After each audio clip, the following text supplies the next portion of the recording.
The government of San Juan inspected some of the city's malls to check whether the stores were complying with safety measures. To give us more details, let's bring in Lynn Olavario. She's reporting to us live from San Juan. Lynn, how did this inspection go?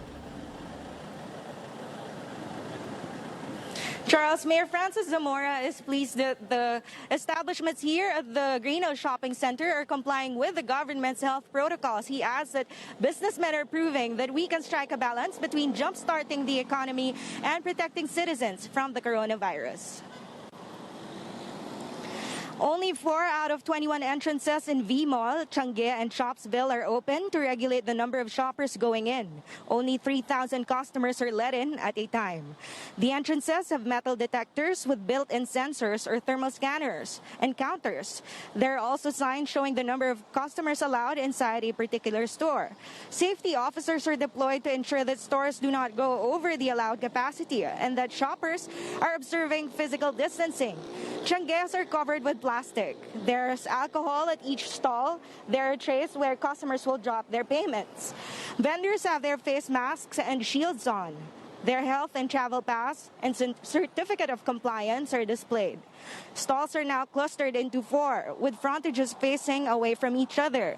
James Candelaria, head of trade affairs and exhibits of the Green Hills Malls, says only 56% of the Changi's have opened. That's 765 stalls out of 1,300. Mayor Zamora, meanwhile, assures the public that stores are being disinfected regularly. We would like to ensure you that we have done everything that we can to really assure your safety. And at the same time, we took certain steps to provide at least a valued service to you guys.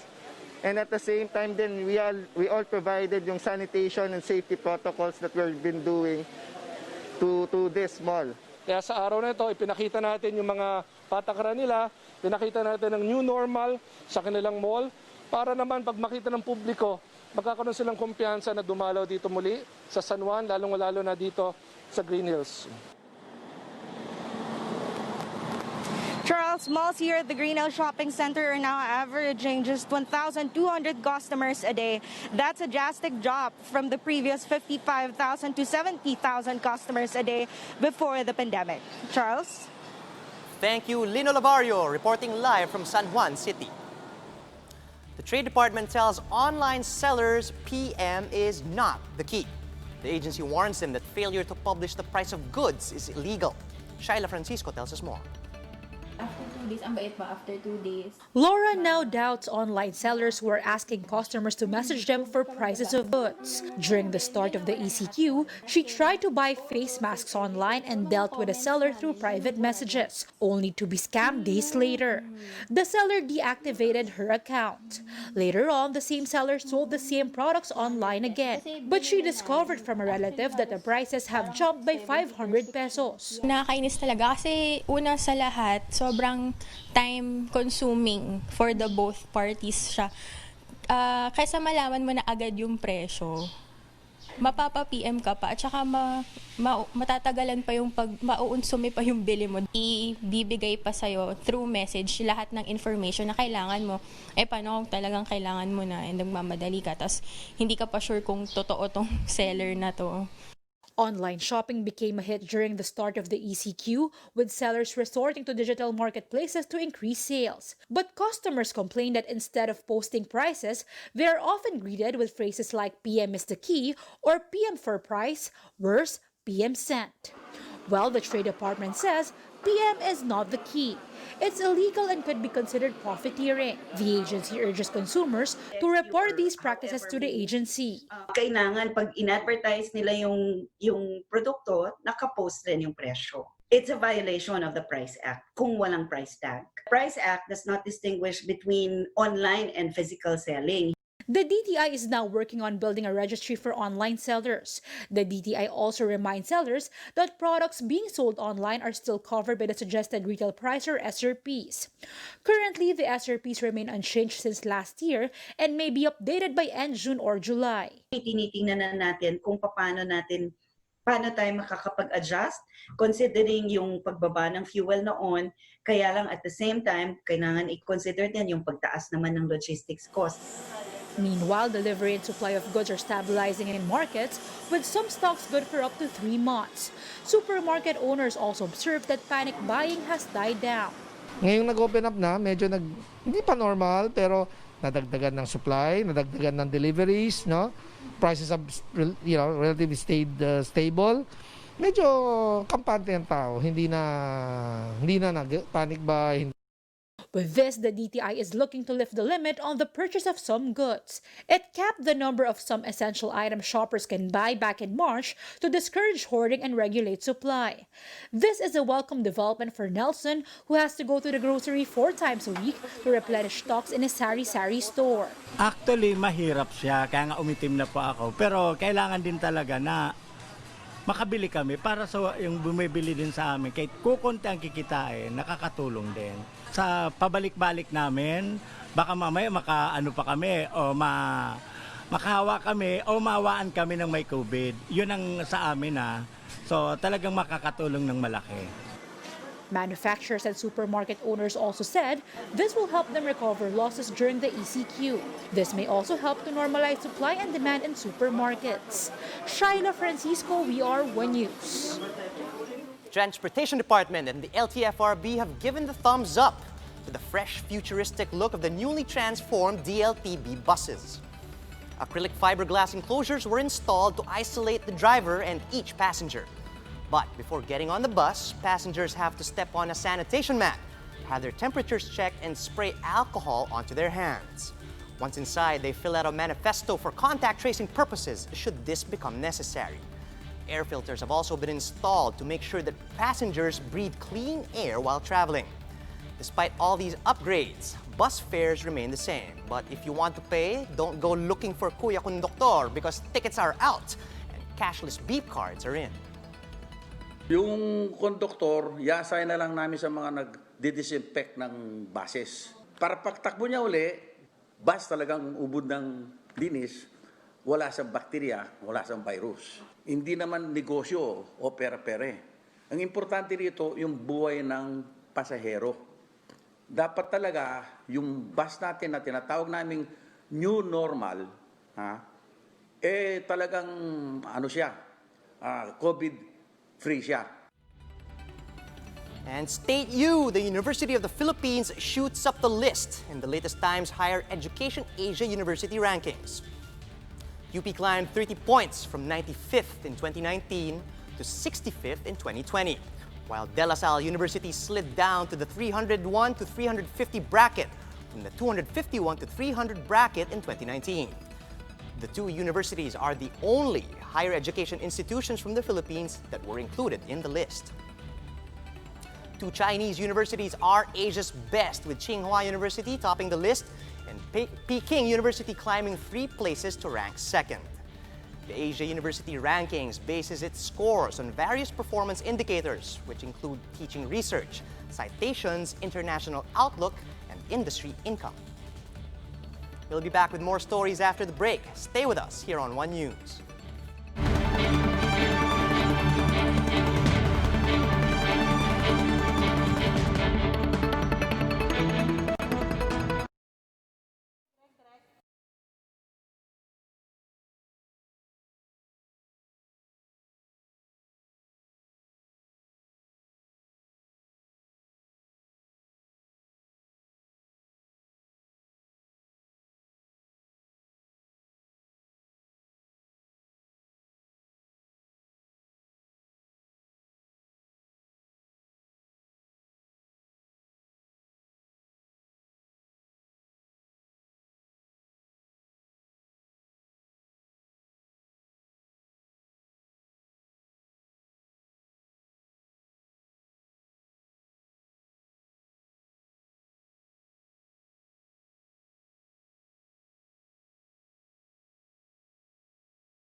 Good afternoon, I'm Charles Lejano. You're still watching One News Now.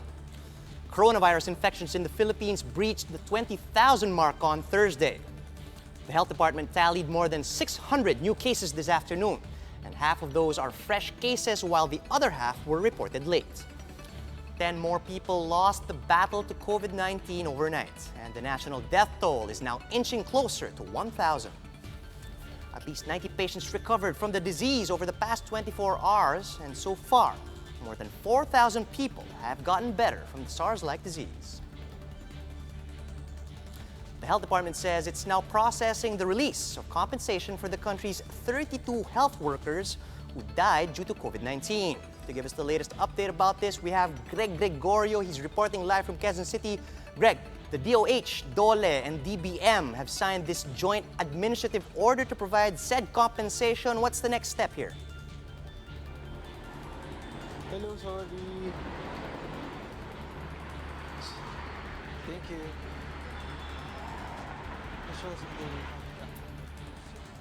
Right, Greg, could you hear us? Could you tell us more about this joint administrative order that's already been approved?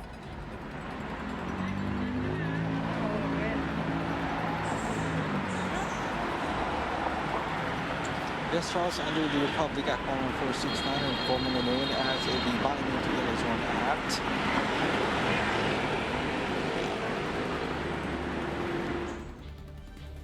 All right, we'll try to circle back to Greg in a bit. Over now to Russia, where residents from various villages are cut off from food shops after the government shut down major transport links. So, a group of volunteers from the Youngsters for All Russia People's Front took it upon themselves to deliver essential goods to these secluded communities. Residents only need to call a hotline to place their order, and the organization then assigns members who will actually buy the items and deliver these to the secluded communities. The small village of Nikitino is home to around 500 people. There are no grocery stores, and residents travel about 50 kilometers to the city of Omsk to buy essential goods. But after public transportation was suspended, around 17 families are relying on outsiders to deliver basic goods. And now we're going to try to circle back to Mr. Greg Gregorio, who will tell us about the processing of compensation for the fallen health workers who have died due to COVID-19. Greg, could you tell us about this joint administrative order that's been approved? What's the next step here before our people actually receive the money?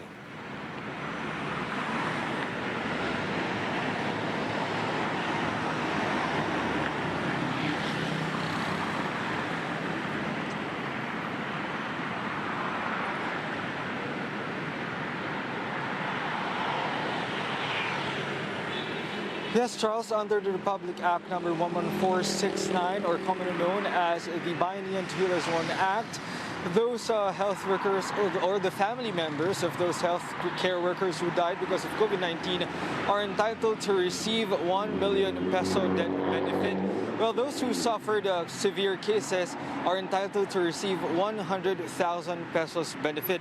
According to DOH Undersecretary Maria Rosario Vergere, they are already able to contact the family members of those 32 fallen healthcare workers in our fight against COVID-19. They are in talks actually regarding to the submission of necessary documents for them to claim the benefit. Well, there's no specific statement whether or not they will be able to meet the deadline given by the President. According to Vergere, they can release these benefits as soon as necessary documents are filed. Charles? All right, Greg, thanks for that. A representative from the Drug Price Advisory Council discussed EO 104 as well, which sets price caps on selected medicine. Could you break down for us some of the salient points of this EO?